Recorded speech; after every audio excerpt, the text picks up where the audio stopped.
Greetings of the day, dear learners. This is Dr. Shamali Mandal, and I am back with the third lecture of my ninth module. And my third lecture will deal with Varna and Lok.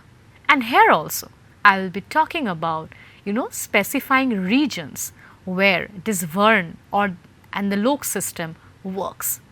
Firstly, I will be dealing with the caste system of Northeast India. Interestingly, Northeast India is less affected by caste system. It is more predominant in the other parts of India.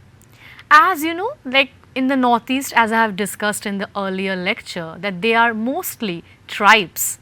So, they are less, we can say, they are less affected by the caste system.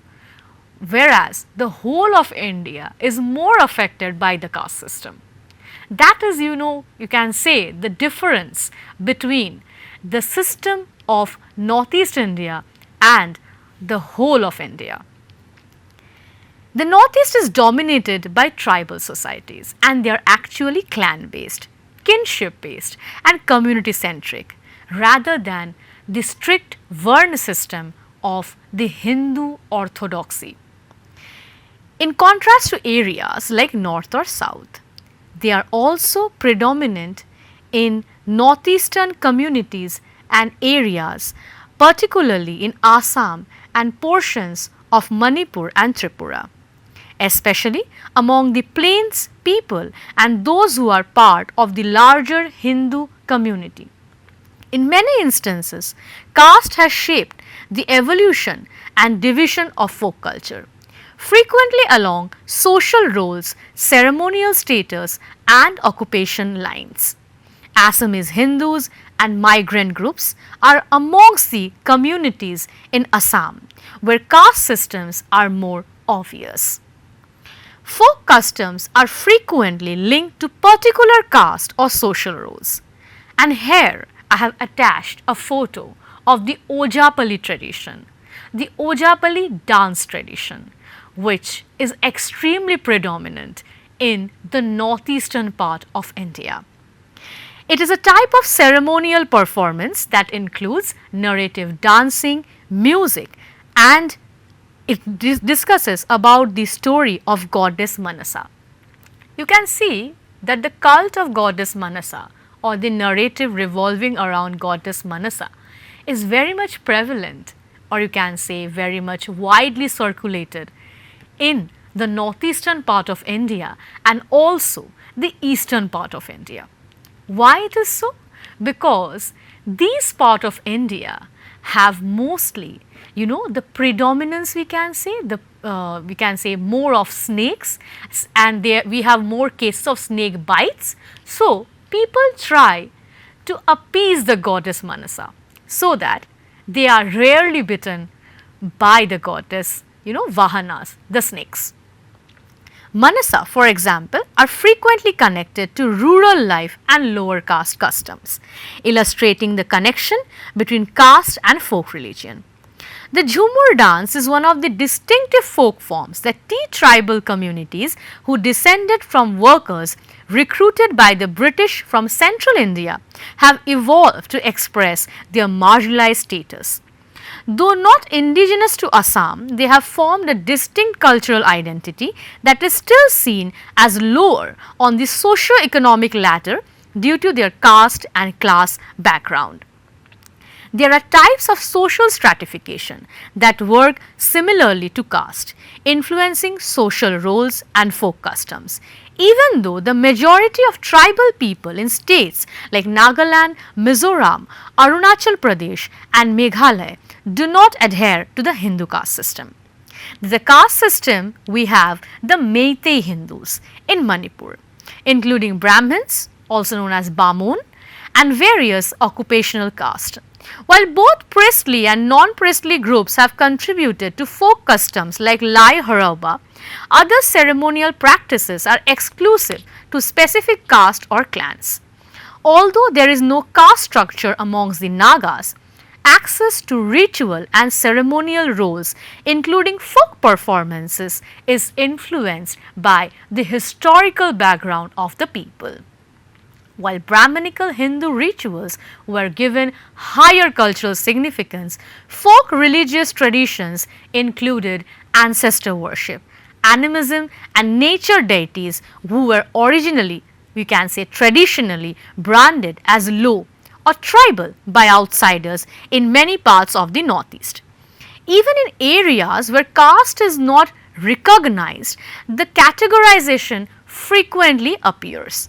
For instance, in the cultural identities of the Adi, Nishi and the Apatani tribes, the Donia Polo religion of Arunachal Pradesh, they worship the sun and the moon, and they are frequently written off as primitive by Hindu missionaries. Folk customs have been devalued as a result of these dynamics, whilst classical or sancretized forms of religion and culture, which are linked to higher caste, have gained greater institutional and state acceptance. Now, I will be talking about the folk divisions, the Varn division we have in the Eastern India. The Eastern India comprises of the states of West Bengal, Orissa, Jharkhand, and they have predominant in Bihar also. The caste system is very relevant and it is very, you can say, strict and is very much followed, orthodoxly followed, we can say. We have the Adivasis, but they have a brilliant combination. We have the Adivasis, we have the Dalits, we have the higher class people, and we have the people belonging to all the Varns, and they are ruling the society together. They are actually, we can say, not ruling would be an uncommon word. They are living in the society with each other, despite the caste system, which sometimes become a barrier in them. This has a significant impact on the East Indian folk culture, and for groups that had been previously shut out of prestigious cultural venues, the folk culture offered a platform for expression, resistance, identity and community building. In East India, there are roots in Dalit and lower caste communities, and they have historically little access to elite or sancretized culture. In order to express their daily realities, which included labor, migration, faith and oppression, these communities created rich oral traditions, performance styles and crafts. The majority of women from the lower caste specifically sing the Jat Jatin songs, which are also from Bihar and center on love, domestic conflict and resiliency.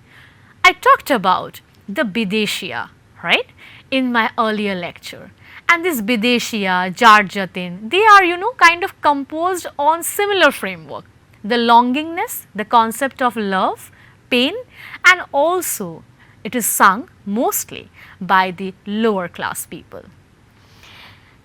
Tribal dances like Paika and Chho in Jharkhand were initially manifestations of Adivasi identity and martial tradition that were not related to the Brahminical cultural framework. In East India, the caste system also determines the job categories. Many bar singers, village drummers and Pottochitra painters in Orissa are members of service and artisan caste like the Doms or Chitrokor. Despite the intrinsic significance of their work, the community's cultural contributions were suppressed since they were historically viewed as socially inferior.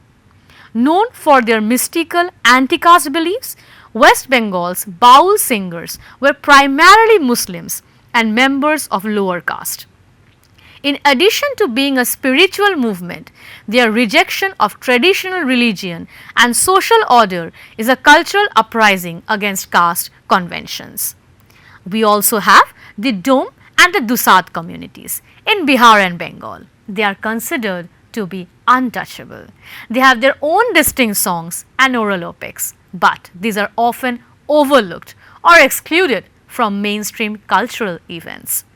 The distinction we have between the classical and the folk is very, interesting and is very deep. We might say that the classical and the folk have now blended and given us, new cultures which are, which we are kind of we are mesmerized by it. And the evolution has actually given us, you can say, more better perspectives on how we look at a culture. But the distinction sometimes we just cannot overlook it, and sometimes is very much predominant in our eyes. Folk culture, in spite of its emotional depth and inventiveness, is frequently viewed as less polished or rustic, reflecting the social standing of its producers, whereas Sanskritic classical arts are linked to upper caste sponsorship. For instance, non-Brahmin rural groups in Orissa and Jharkhand perform the Chhau dance, which frequently has roots to the tribal or martial traditions. Even with UNESCO's acknowledgement, the original performers continue to face social and economic marginalization. In Orissa, Odissi became a court and temple dance dominated by upper caste, but Gotipua, its predecessor, is originally performed by young boys from lower caste. And this example illustrates how caste mobility in art frequently entailed erasing its lower caste beginnings.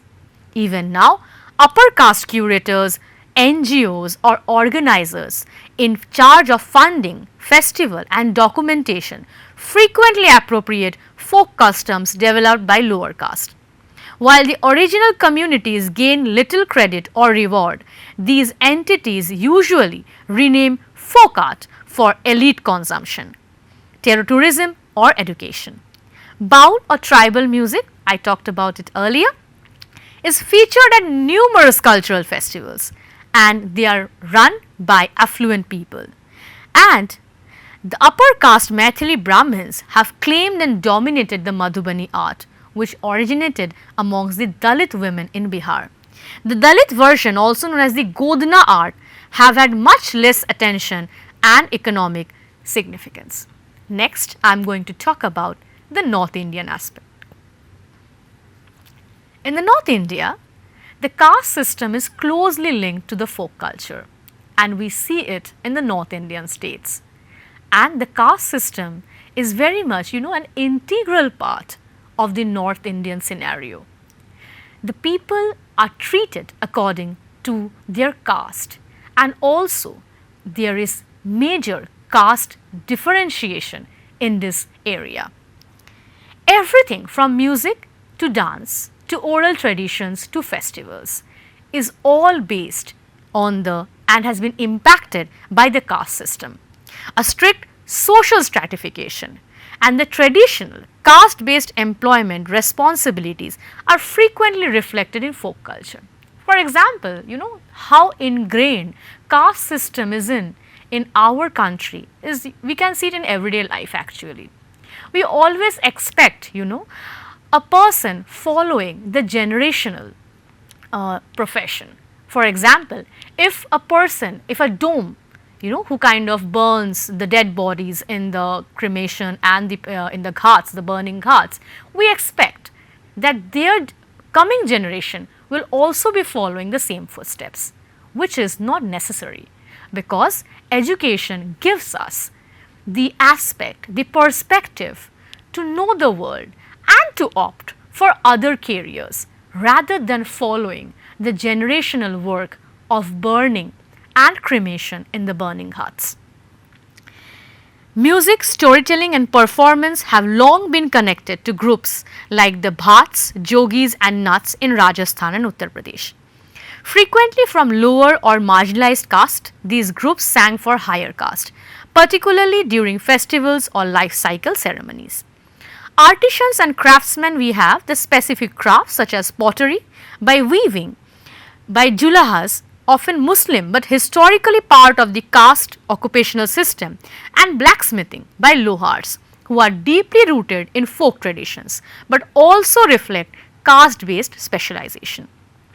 The social hierarchy is even seen in the folk religious rituals. Though outside of the conventional Brahminical pantheon, lower caste in North India frequently worship regional deities and spirits. Despite being at the center of folk belief systems, these deities are occasionally regarded with skepticism or as lesser by the upper strata. Because Dalits are prohibited from entering temples, parallel folk religious practices like the Bhakti or the Kabir Panthi tradition, even the Satnami Panth, prioritized individual devotion over caste based priesthood, rose to prominence. The caste specific identities, experiences, and resistance are encoded in folk songs. The Birha and the Kajri, the lower caste males in Uttar Pradesh and Bihar sing Birha songs that quietly communicate social critique while also reflecting migration and longing. I already told you about the Bideshia, the Jarjatin, and here are the Birha. Dalit songs frequently oppose caste systems, such as those influenced by Sant Ravidas or Kabir. These songs have evolved into an alternative oral history that subverts the conventional wisdom. Even when festivals seem inclusive, caste divides are frequently revealed.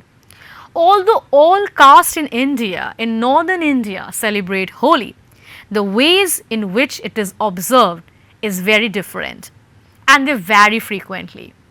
Upper caste may carry out more respectable rituals in rural locations, while lower caste participate in more boisterous, subversive ones, occasionally exploiting the setting to parody caste conventions.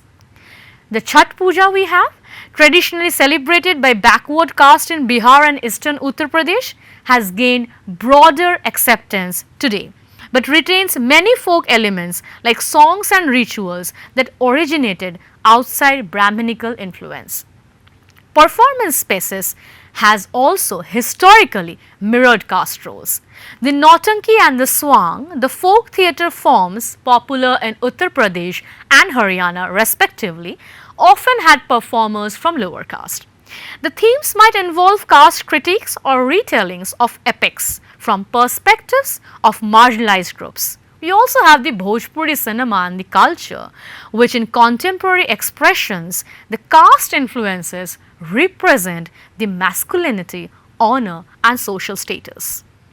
Now, I will be talking about how the Varn and the Lok is there in the Western India. In the Western India, folk culture has developed closely with the caste system. And we have the states, the Rajasthan, Gujarat, Maharashtra and Goa. And the divisions are happening in the base of hierarchy.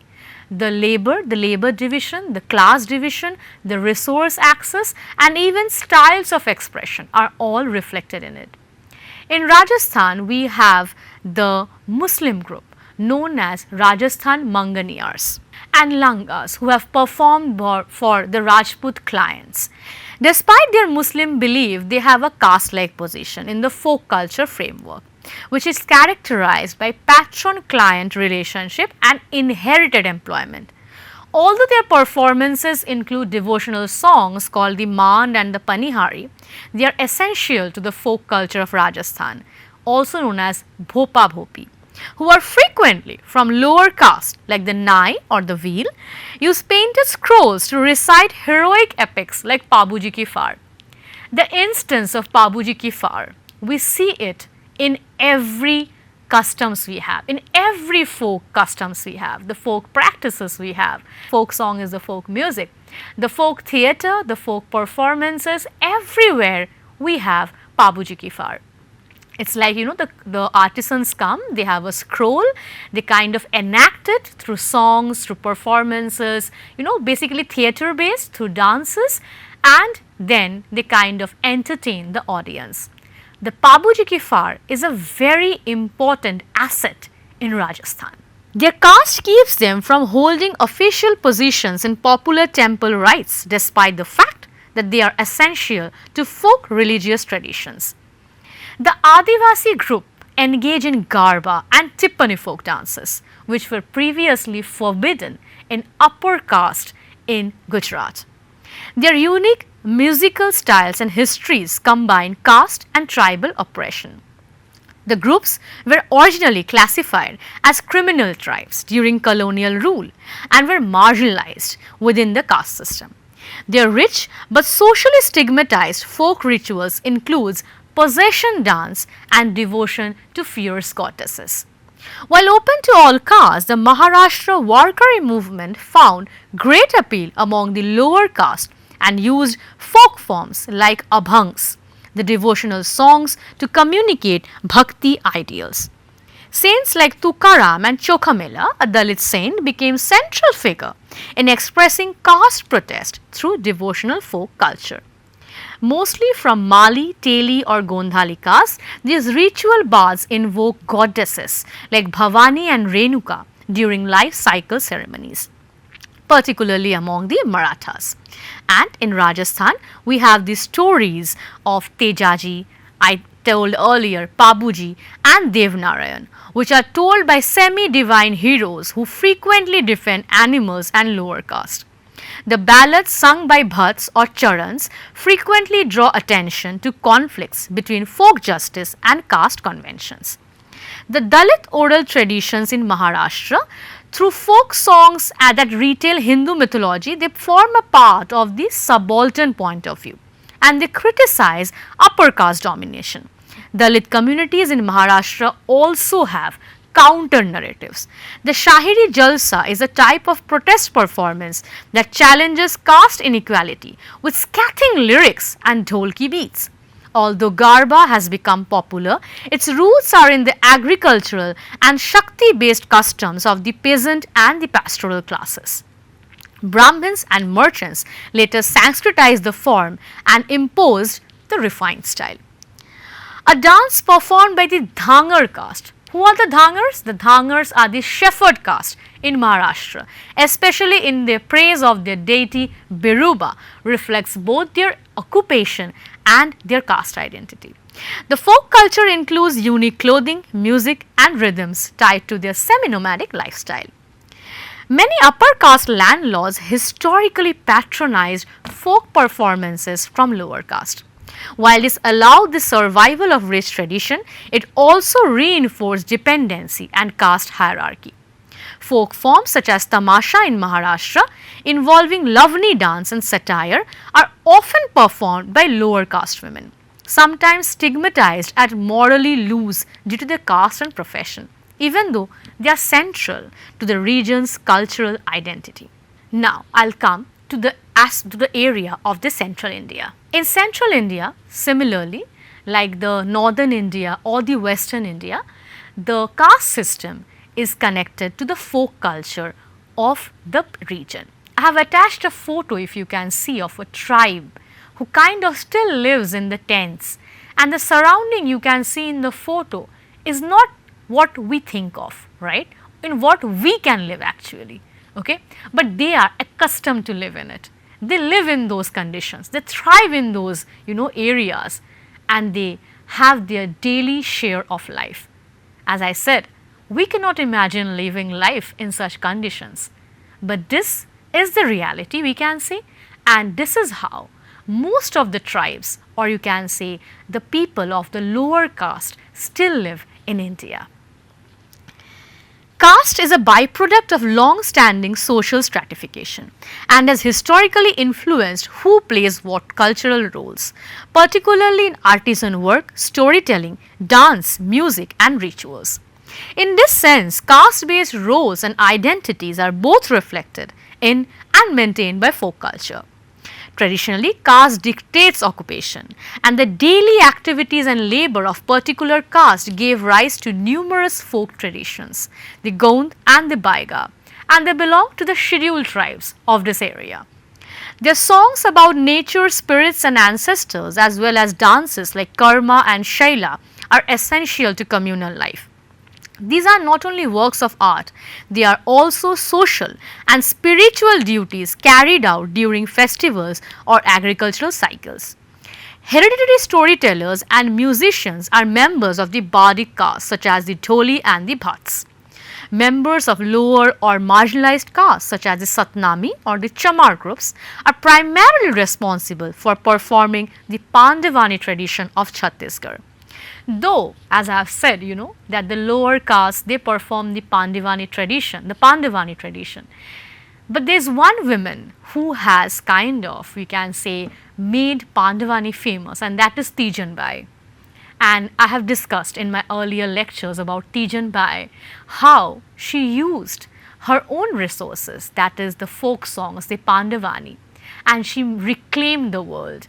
She has been awarded numerous prestigious awards. She is called abroad to sing the Pandavani, and she has taken Pandavani to the world, and the world now knows about it, which people earlier used to not know about it. As I said, it is very much ingrained in the caste that people from certain strata will only sing this, not someone else. The artisan caste, they follow the folk traditions like clay idol making for local deities or ritual storytelling with wooden puppets. They reflect the caste-based practices. They aren't just hobbies, they are caste prescribed duties passed down through generations. Castes has historically limited access to particular musical instruments, customs or modes of expression. Drums such as the madar or the dholak were deemed polluting and hence belonged to inferior classes. On the other hand, members of higher caste performed classical and temple music on instruments like the veena and the sitar.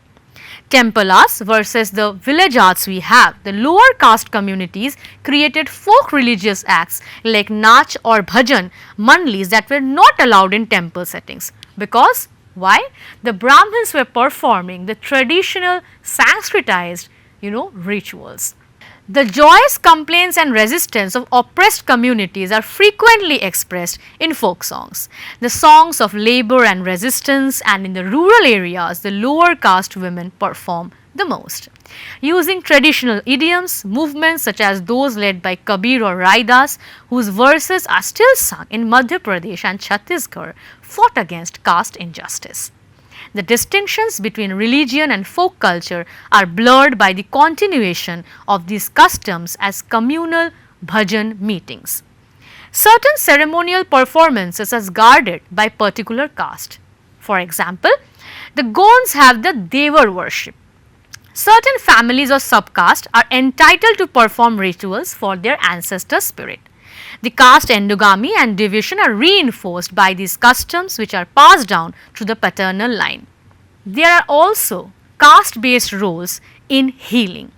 As ritual healers, for instance, Ojhas or Baigas combine traditional beliefs with medical expertise, which is strongly linked to caste identity. Now, I will be talking about the scenario in the south. The caste system, as I have discussed earlier specifically with relation to Northeast India, North India, Central India, Western India, is also there in the Southern India. In Southern India also there is caste based differences. There are the Dalits, there are the Adivasis, there are the people who are just thriving in the society, and they have a culture of their own. Previously, folk culture was known to belong to only the lower class, strata of the society. But as I am kind of discussing and kind of detailing on it in this module, it has become you can say a profession, a profession of profit for many. And now this folk culture of the lower class people or belonging to the lower strata of the society are no more their own folk culture. They have become a part of the larger culture of the society, combining their folk culture and the prevalent earlier traditional culture. It has a significant influence, this caste, on South Indian folk culture, which includes Tamil Nadu, Karnataka, Andhra Pradesh, Telangana and Kerala. Caste-based communities frequently produce and preserve folk art, music, dance, oral traditions and ceremonial performances. Caste-based occupational responsibilities are given to communities and they maintain and carry out their systems, their customs. We have the Pariyar people in Tamil Nadu. They are regarded as the untouchables, and they were the first people who played the Parai drum. The Parai drum is a very integral and important part of the festivals of the Parayars and of the folk festivals. In the past, funerals, war announcement and temple ceremonies all feature the colorful drumming and dance style known as Parayattam. The Parai and its performers were eventually marginalized by Brahminical authority, which branded them as inauspicious. It is currently being recovered as a representation of Dalit pride and defiance. Kuravan and the Kurati folk plays are composed by the nomadic groups and with a focus on nature, love and devotion. However, because of caste rank, their performance was limited to village fairs and the outskirts of temples rather than official stages. We have the Theyyam, the very famous Theyyam in Kerala, and lower caste groups such as the Vanan, Malayanan and Peruvanam do Theyyam, a ritual dance, and even Nambudiri Brahmins and other members of the upper caste are forced to bow down to these performers, who momentarily transform into gods during Theyyam. We all have the very famous movie Kantara, right, which is also about a ritualistic dance and where the dancers become deified. The people from all strata of the society bow down their heads to the people, to the performers who are a part of the dance form. And because, why? Because they have become momentarily gods for that moment. We have the Kuttu and the Kaniyan performance traditions. As a member of the other backward caste, the Kaniyan group is known for their astrologers and Bhilupattu artists.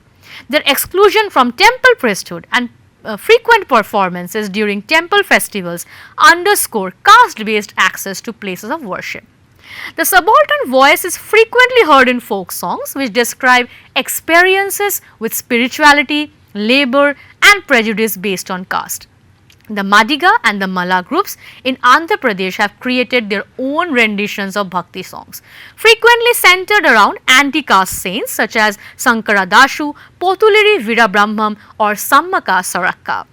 The folk religions place an emphasis on egalitarian, direct devotion while rejecting sanskritized ceremonies. We have the worship of Yalamma in Karnataka and Telangana, where Dalit and lower caste women frequently worship Yalamma, and her folk songs and ceremonies glorify female strength and subvert Brahminical conventions. Nonetheless, customs such as the Jogini system, comparable to the Devdasis, also demonstrate how gender and caste abuse continue to exist under the pretense of folk religion. We have the Tamil Nadu's Nadaswaram and the Thavil, which are instruments typically performed by middle tier caste and have historically participated in music and dancing.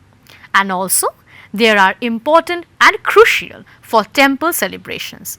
These castes provided the music, which was limited to specific sacred settings, while the Brahmins carried out the rites.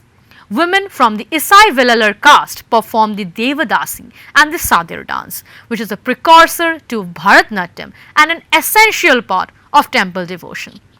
As a means of self-assertion and resistance, many Dalit and marginalized caste communities are now recovering their cultural forms. We also have the Parai movement and organizations such as the Casteless Collective oppose caste hierarchies by incorporating political messages into their folk music traditions. Through intercaste cooperation and social storytelling, a rural folk theatre was formerly regarded as a poor art form and performed by non-Brahmin caste, but now it is regaining popularity. Now, we come to the end of the third lecture of our 9th module. In this, I have tried, you can say I have attempted actually, to deal with the Varn system and how it influences the Lok, that is the folk culture. The Varn, that is the caste system, influencing the Lok, that is the culture of India. And how the various caste-based differences have given us different forms, different dances, different performance, and made it an integral part of the folk culture. Thank you and have a good day.